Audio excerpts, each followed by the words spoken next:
Hello, everyone. Welcome. Thanks for joining our diagnostic training session today. If you have any questions throughout the session, if you're joining us on Zoom, just look at the top of the bottom of your screen.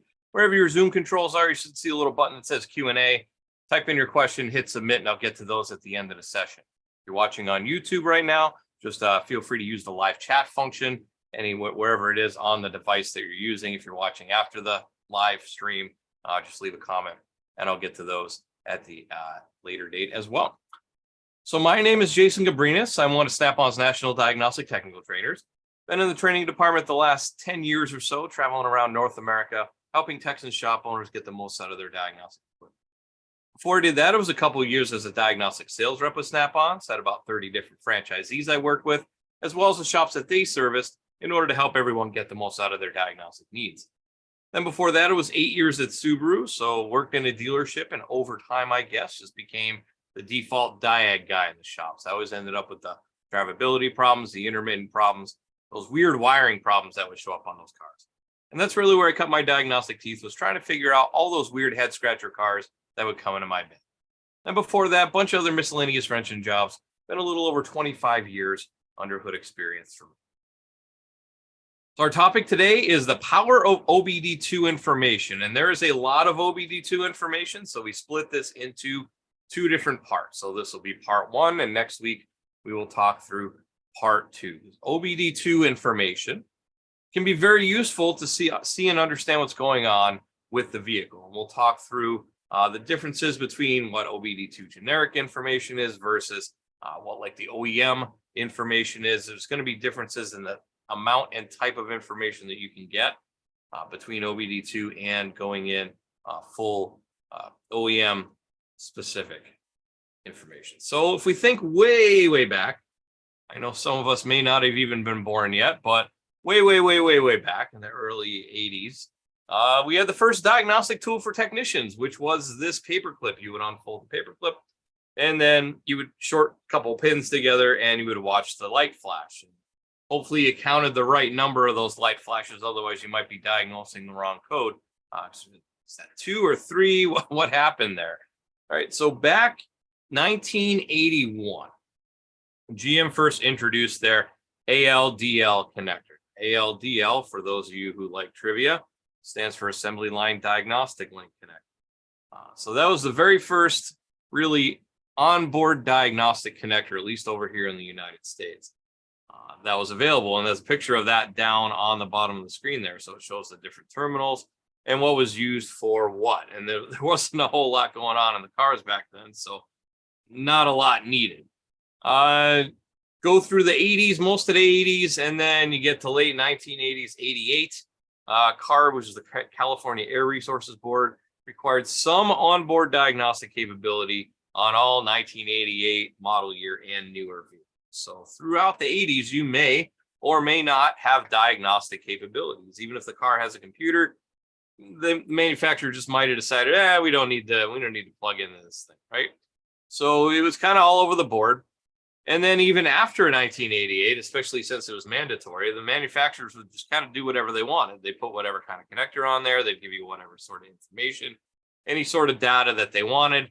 So then, SAE came into play, and the Society of Automotive Engineers.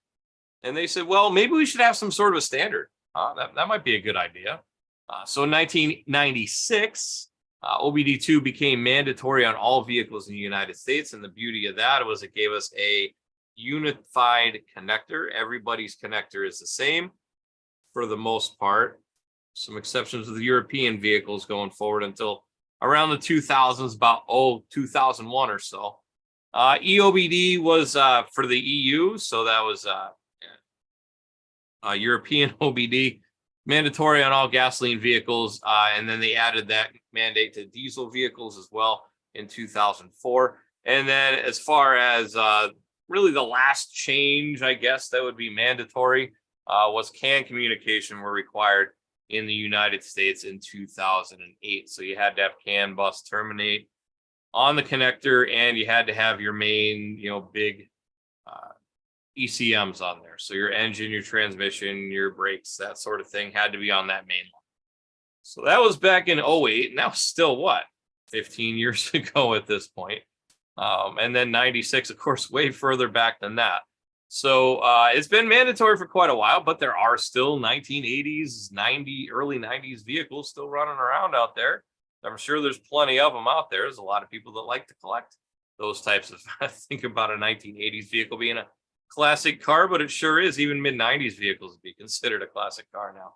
So as I said, back in the early days, late 80s, early 90s, it was kind of the Wild West out there. All the different manufacturers had all sorts of different connectors. So of course we had GM, we had Ford, there's Chrysler right there. This one is BMW, right?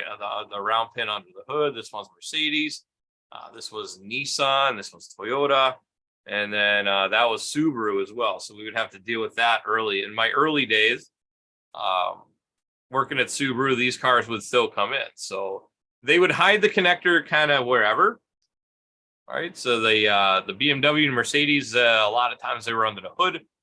And then you get to the late 90s, early 2000s on BMW and Mercedes, they had both. They had the underhood connector, and then they had the OBD-II connector. And you had to decide, well, what system am I working on is going to dictate what connector I'm going to use on the vehicle. And then don't even get started on Mitsubishi. If we talked a few weeks ago about that, where Mitsubishi would do, okay, you have to plug into both at the same time, the OBD-II connector and the factory connector for a little while there in the late, mid 90s, early mid 90s there.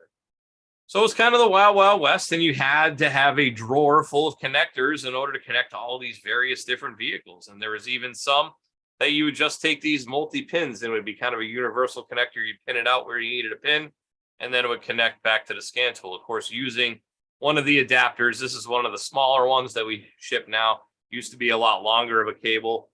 Back in the day, we used to have that, but now you can just plug your OBD2 pin port into that, and then this would plug into the adapter. Of course, the adapter needs power separately as well.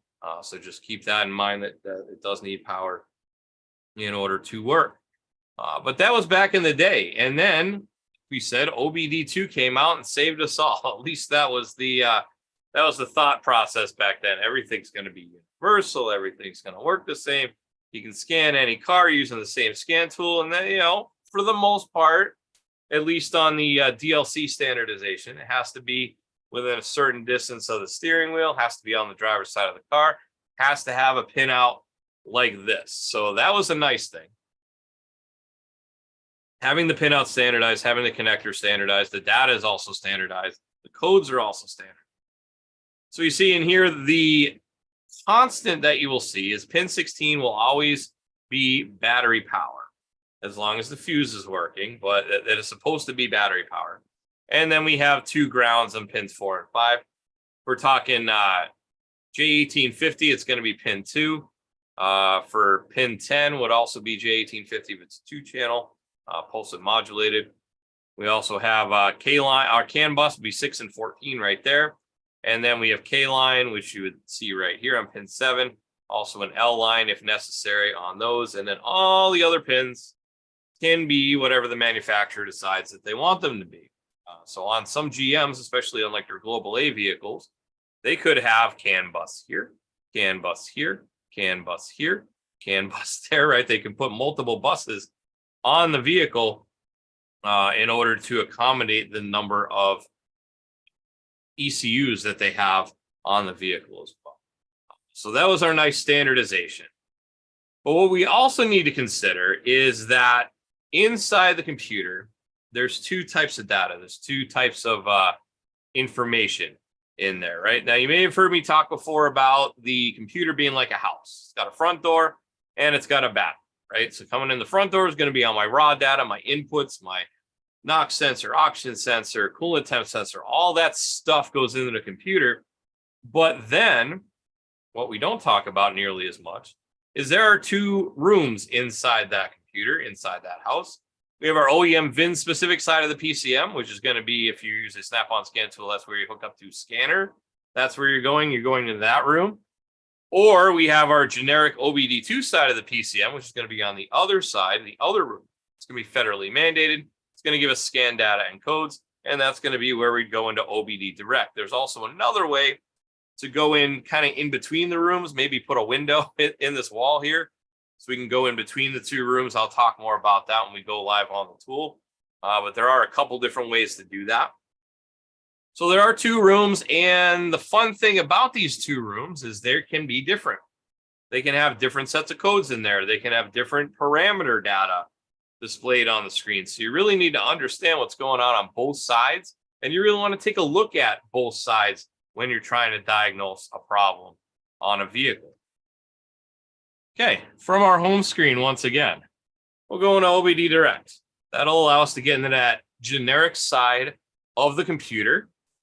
And then, as I said, on all Snap-on scan tools, it's going to be the same. Other scan tools, of course, can get into OBD generic information as well.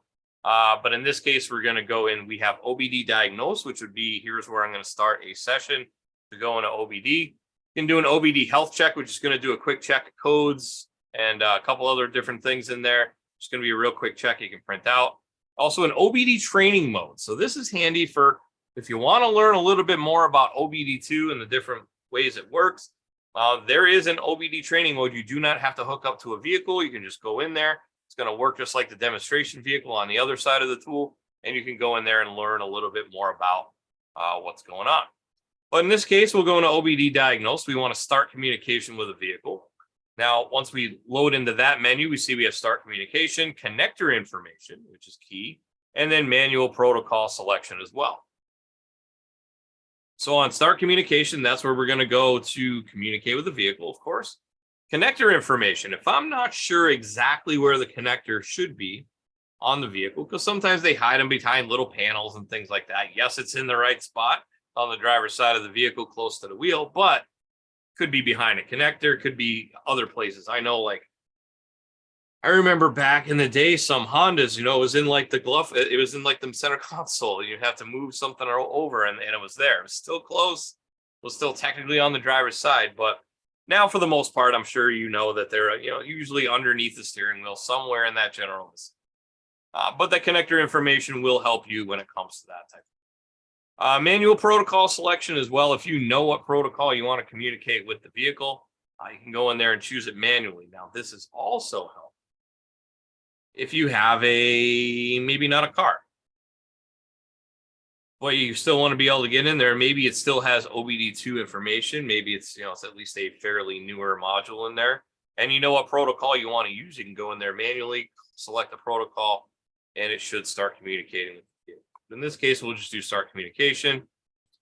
All right, so we have our display of the main menu here once we get into a vehicle. Now, you also need to understand that every vehicle may be a little bit different as to what modes they put in here. So you see we have readiness monitors, mill status, troubleshooter, we have mode 1, mode 2, etc. Some vehicles won't have mode 5. Some vehicles won't have mode 10. Some vehicles that have more mode 9s in there. It just kind of depends on, I guess, the year and the controller type that's in the vehicle. But you may notice that some are in different spots. Some have more, some have less.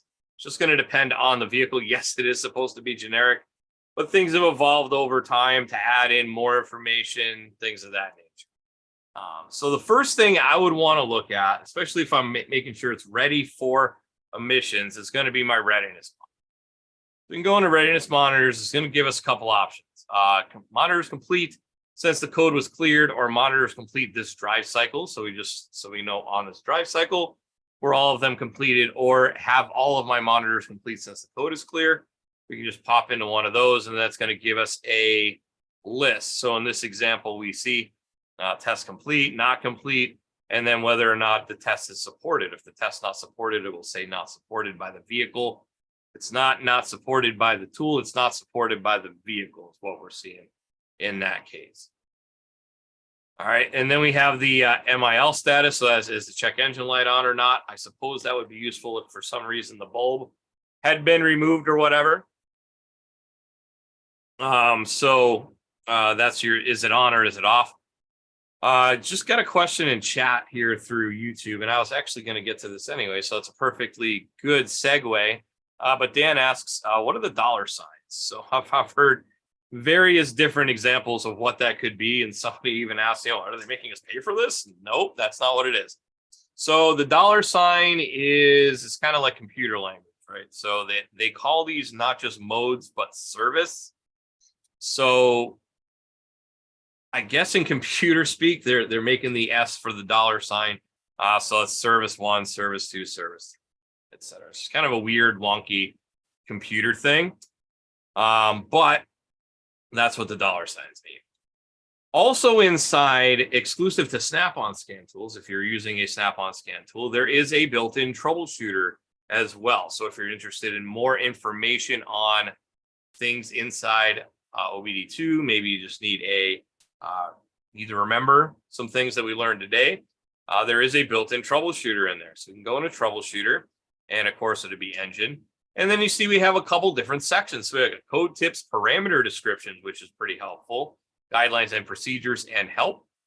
So if we go into code tips, it's going to be listed out generic codes by type. So you have B0, C0, P0, P2, P3, U0, and U3. The different types of tip lists that are in there. You can go through and just read, pick a code, and then it's going to tell you the code definition of that. So if you ever needed to know that, that's available in there. Parameter descriptions, I think this is pretty cool because it's going to show the majority of the OBD2 parameters that are available. So if I wanted to see short-term fuel trim on bank 1, sensor 1, what does that mean? What does it tell me? I could just go in there, click on that, and it would tell me. I think I'm going to click on this first one here. Yeah, oxygen sensor voltage. So it's going to tell me engine hot, 0.2 to 0.8 of a volt, switching 1 per second. Expected read with engine cold, 0.45 volts and no switching. Read the data stream in conjunction with fuel trim data for further indication of history. Check number 10 for air flow rate, so it's service 10.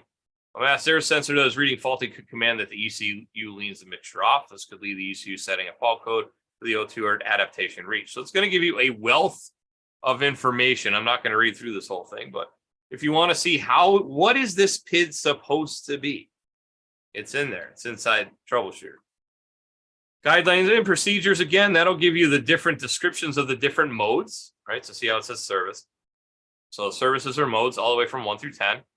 Diagnostic service introduction, recommended workflows. If you're only using generic information, what kind of workflow would I be using there? I can go through that. And then help will give you a couple different things, 5-digit OBD2 code information, general readiness monitors, a generic drive cycle, and any abbreviations used. So that is a lot of information just inside the troubleshoot. That's been, for a very long time, that's been in there. So if you want to learn more than what I'm teaching here, you need a refresher course on what I'm teaching here. All this information and more will be available inside the tool, inside the troubleshooter. And like I said, you can get to that through the OBD2 training mode as well. So you don't have to connect to a vehicle in order to do it. You can do it from anywhere. You can do it in the lunchroom. You can do it at home. Doesn't matter. It is available to you. So let's talk about the first few modes. And then once we pick up next week, we'll talk about a few more. But mode 1. So mode 1, that's the first one, of course, provides access to diagnostic data, inputs, outputs, and status. That's going to be your PIDs, your data stream. Now, the thing about this is it is required to have values being the current values. So here is what the computer is reading. Remember how I said there can be differences between the two different rooms in the computer? So all values need to be current values. No substitute values are allowed to be in here. So on the OEM side, you may run into from time to time substitute values in there just to keep the thing running down the road. The computer might substitute some values in there, and you might be missing. So if you check OBD2 and compare the data, you will see what's actually going on versus maybe the computer saying, hey, here's just a substitute value. Can also be referred to as serial data. You may have heard that before. So if we go into display current data here, go in, and it would just be just like any other data stream on the tool. They can see things like throttle position, fuel system is an open loop or closed loop, ambient air temperature, etc. This is off the demo mode, so that some of these numbers might look a little weird, but that is readily available right there, mode 1. Mode 2, that is very helpful when it comes to diagnosing a problem, especially for duplicating a problem.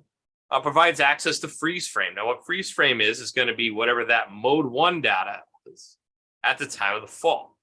So that mode 1 data, the PID data, whenever the fault occurred, it's going to save it. It's going to take a snapshot of that, and that is what freeze frame it.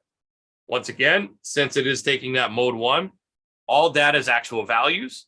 No substitute values are allowed, once again, and then freeze frame can be used to duplicate vehicle conditions for diagnosis. So what you would do is if you have a code, you go into the freeze frame and say, all right, was it hot? Was it cold? How many minutes after it was running did it happen? Did it happen immediately? Did it happen when the throttle was just moving?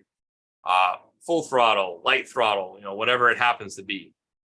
So this is very helpful for duplicating the conditions for diagnosis. So we would simply go into mode 2. And then in this example, we would see where, if you had a code, you would be able to see here's what was going on at the time with that data. It's going to look almost identical to the data stream. Mode 3 is going to be where you're going to pull your code. So it's going to do your emissions related DTCs. It's going to identify the faults using specific criteria. So there's going to be certain criteria that need to be met in order to set a code on a vehicle. Now that's another place where we have a difference between manufacturer's side and then OEM side, or the OBD2 side, sorry, OEM and OBD. OEM side, the threshold might be a little bit different to set a code. And then on the generic side, the threshold might be higher or lower than that. So you, at any given time, if you do a full scan of the vehicle, you may see more codes on one side than you do on the other side. And that's just a matter of how the two sides are set. So it's either going to give you a signal component short to ground, signal or component short to battery, or no signal, or a component open circuit. All right, so that would be mode 3. Just simply click on that, and then it'll give you a result of what codes do I have in here. Now, if you've ever used the Zeus, you may be wondering, well, why does this screen look a little bit different if you're using a Zeus? It's because we won't have access to Fast Track Intelligent Diagnostics in the generic side, because in order for that to work, we need to have year, make, model on the vehicle loaded. So in this case, it would just have your generalized trouble code screen. In this case, 110, 101, 102, 104, etc. It's just going to give us that code, and then we would have to go research to find other information elsewhere. And then mode 4, which is going to clear your data, clears all emissions related diagnostic data. It's going to clear all the codes. It's going to clear all the freeze frame data. So if you haven't looked at that yet, you want to do this before you clear it. It's going to clear all the O2 sensor monitors. It's going to clear all the readiness monitors, and it's going to clear any other onboard test results that are in there. Basically sets it back to nothing, and then you would have to rerun all the monitors and so on. One thing that does not clear, though, is mode 10 permanent codes. We'll talk more about that next week, but you cannot clear permanent codes using a scan tool. So permanent codes will not be cleared. So in this case, we'll go into mode 4, clear emissions related data. It's going to clear all emissions related diagnostic information. This includes the malfunction indicator light, diagnostic trouble codes, freeze frame data, and onboard monitoring test results. You'd simply go in there, it would clear it, and then it would say, oh, you're done, you're clear. So let's go live on the tool here. And we'll look at a few things. So I'm hooked up to my little Chrysler minivan down here. And we'll go in OBD Direct. So like I said, any vehicle, it's going to work. You just want to make sure you're plugged into the OBD2 port. And then we'll just go into OBD Diagnose. And in this case, it asks me if I want to scan a real vehicle. I say yes. Now I could just go start communication. I could go manual protocol if I knew a protocol I wanted to use. Also connector information. So this is where we can go through, and maybe I'm working on a vehicle that's not really standardized. Maybe it's like a Lamborghini. I can go into all types in a Lamborghini. It's going to give me the left side of the center console. So that's not necessarily exactly where I might expect it. And then also, if you're going in here, it says, do we want to connect to this vehicle? I say, no, I do not, because that's not what I'm hooked up to. But just a lot of different examples in there where it might be. Sangyongs. Let's see, where's another weird one? Donkervoort, right? There's a lot of different vehicles out there in the world as to whether or not, where exactly is the connector on there. So that's a good database of it. I will say it hasn't been updated in a little while, and that's a lot of that will have to do with, well, OBD2 that's kind of standardized, and it kind of is what it is. But older vehicles for sure, it's going to be in. So let's go to start communication. and it's going to automatically detect the vehicles. I'm just going to run through the different protocols and see which it gets a response on. Also works for 24-volt vehicles too. All right, so we see in this case that it's working for CAN bus. There's a CAN protocol on this vehicle. I'm going to pull the VIN. If it knows what the name of the ECU is, it'll give you that there. Continue. And then you'll notice that this screen looks different than the screen we had before. Yes, it has a different number of columns as well, but you'll notice there's no mode 5 here. There's some newer vehicles, I guess, kind of rolled mode 5 into mode 6, I think is what it was. And then we have an extra additional vehicle information, mode 9, and then mode 10 there. So like I said, vehicles are going to look a little bit different depending on what year they are. So just be aware of that. Hey, I didn't see that on my vehicle, or hey, I see extra stuff on this vehicle. And that's just going to be depending on the differences on the vehicle. So once again, readiness monitors, mode 1 through 4. Simple enough. You know, if I wanted to do freeze frame data, I'm going to pull that freeze frame data down.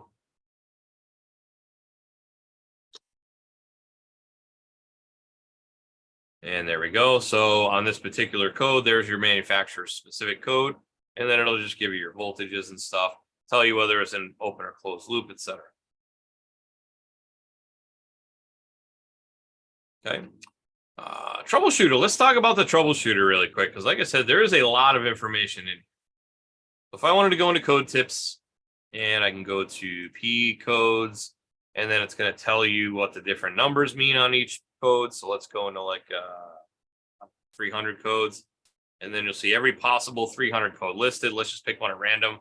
What's this one? PO3A7, cylinder 2 pressure variation high, stored when a fault is detected in the cylinder pressure sensor circuit. So if the vehicle has a cylinder pressure sensor, that would be a possible code. Or how about, you know, your standard 303, so cylinder 3 misfire. It's going to give you possible causes. It's going to tell you a description of why it would set, you know, 346 cam position, bank 2, right? It's going to tell you the different things that it could possibly be on that vehicle, give you a few tips before you even get in it. So that's code tips, parameters. Like I said, again, we're going to have, let's see, airflow rate in grams per second, for example. It's going to list, takes a second. Okay, so key on engine off should be 0 grams per second. Key on engine running. It's going to give you different liters, sizes, and what it should be. You know, 1.1 liter, it should be up to 50, 40, 50, etc. Key on engine running, etc. So it gives you just that little bit of an example. What's fuel trim? How does that work? Barometric pressure, timing advance, fuel pressure gauge, etc. So it gives you a lot of different, let's say, relative throttle positions. Should be 0 to 100%. A lot of good information in there just in the troubleshooter. Then we have guidelines and procedures. So if we wanted to see, you know, what is this mode 2? Mode 2 displays captured emission-related values. This will occur when the ECM is determined there have been an emission-related failure. Freeze frame stores mode 1 data parameters at the time of the pending or confirmed DTC, and so on and so forth. Once again, all values displayed are actual readings. They are not substitute values. So if I wanted to find each of those, if I wanted to find a workflow using the general modes 1, 2, 3, and 4, I can walk through that. It's going to walk you through how to do that. Diagnostic service introduction, you know, how does that work? And so on. So a lot of good information in there inside the troubleshooter. Now, I also mentioned that there was another way to get in here, to get into this generic information. So if I go into my, I got to back out of this first. Yeah. So if I go back into my scanner and I pull up my town and country, it's going to reload this.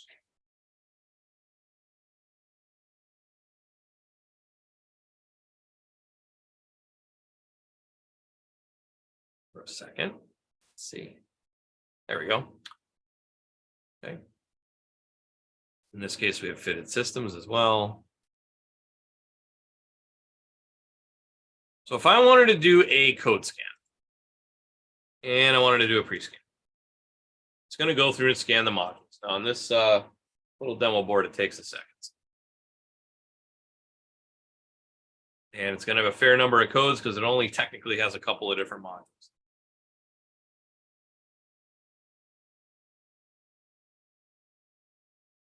We'll just scan through the different modules. This takes a little while since there's nothing actually in the little demo board here. We'll notice there are no codes in the engine. No codes in the transmission. Battery voltage low. ABS, battery voltage low. Lots of battery voltage. Again, module's not there.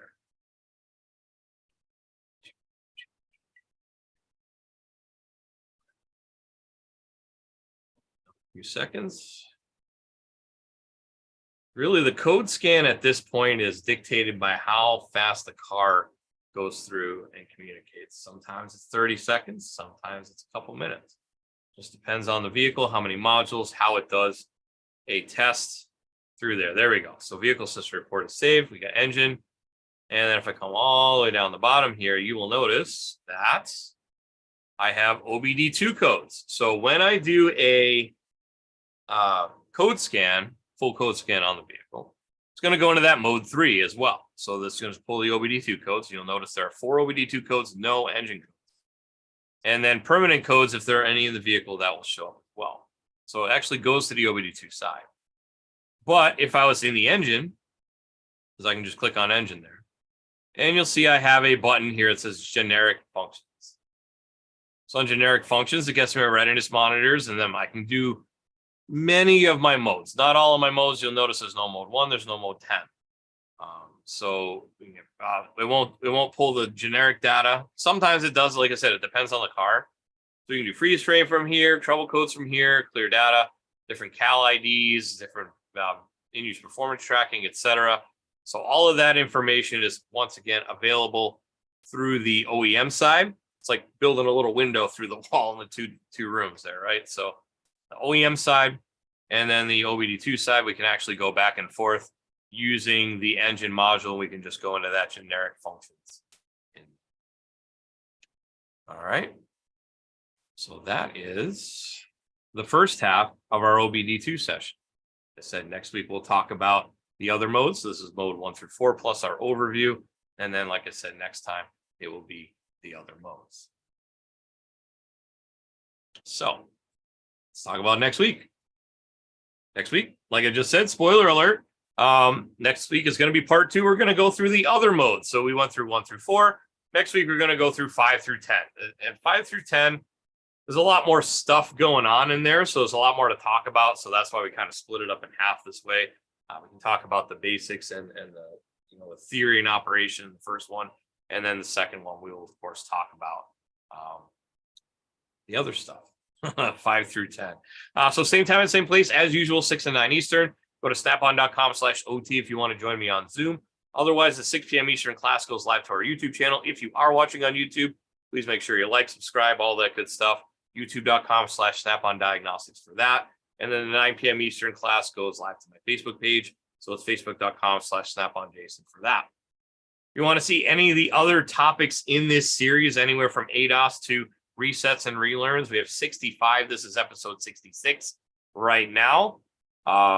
Available to you for free, readily available on our YouTube channel. Again, once again, youtube.com/Snap-on Diagnostics for that. So I do have a couple questions. If you did join late on Zoom and you do have some questions, just find that Q&A button wherever it is on your screen. You can click on that, type in your question. On YouTube, just make sure you just use that live chat function available there as well. So I also want to mention that my buddy Keith also does classes on Wednesdays and Thursdays. So Wednesday is going to be on Zeus, and then Thursday is a combo Apollo Triton class. They're both about 2 hours long. First hour is going to be setup functions. Let's set up your tool. Let's set up your Wi-Fi. Then we'll walk through code to completion scanner functions on that. And then after about a 5-minute break, he takes a break and comes back and then talks all about the lab scope functions, the guided component test functions, and the like. So 7:30 Eastern, 6:30 Central, one time a night, Wednesday or Thursday. Wednesday Zeus, Thursday Apollo Triton. Go to snapon.com/OT to register for those classes. Those are Zoom only. They're kind of designed to have the tool in front of you so you can watch on the screen and function through at the same time. So make sure you check that out. Make sure you sign up. All right, let me talk to a couple people here.